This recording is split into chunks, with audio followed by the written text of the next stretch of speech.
মাআল্লাহি আহাদা, নিশ্চয় যত মাসাজিদ আছে অর্থাৎ মসজিদ হল সব হইল লিল্লাহি আল্লাহর লাগি।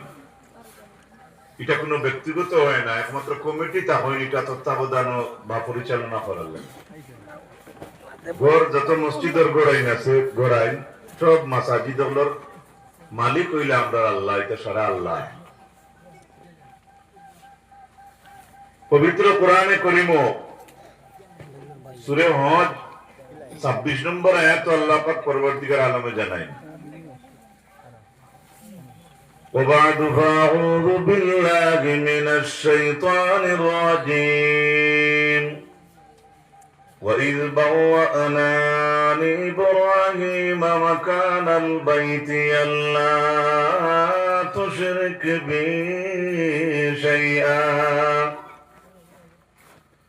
وطهر بيتي للطائفين والعاكفين والركع السجود والقائمين والركع السجود। আর এক আয়াত আছে আকিফিন কইয়া, সূরা বাকারা 125 নম্বর আয়াত। তো এই এটা আয়াত হল আমরা দেখি যে মসজিদের অনেক গুরুত্ব আল্লাহ দান করছেন। যে 2 নম্বর যে আয়াতে করিমা আমি আপনাদের সামনে পড়িলাম, যে আয়াতে করিমার তরজমা হইল আল্লাহ পাক রব্বুল আলামিনে জানায়, স্মরণ করো দুনিয়ার মানুষ ওই সময়ের কথা যখন ইব্রাহিম আলাইহিস সালাম রে আমি আমার খানা কাবা ঘরের পিঠা ছিনাইয়া দিছিলাম। আর স্মরণ করো আমি যখন ইব্রাহিম আলাইহিস সালাম রে কইছি আল্লাহ তুশরিক বি শাইআ, আল্লাহ পাক রব্বুল আলামিনের লগে আর কাউরে শরীক না করার লাগি আল্লাহর অর্ডার।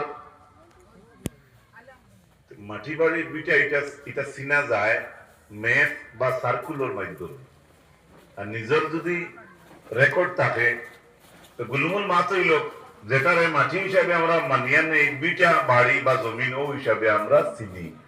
ই আয়াত আল্লাহ কইরা দুনিয়ার মানুষ স্মরণ করো যখন আমি আমার ইব্রাহিম রে আমার গরুর বিটা চিনিয়ে দিছিলাম। বিটা বুঝা গেল আল্লাহর ঘর বনতে আল্লাহ তাআলা ইব্রাহিম রে বিটা চিনাইয়া দিছেন। সূরা হজ আয়াত নম্বর 26 26 নম্বর আয়াত।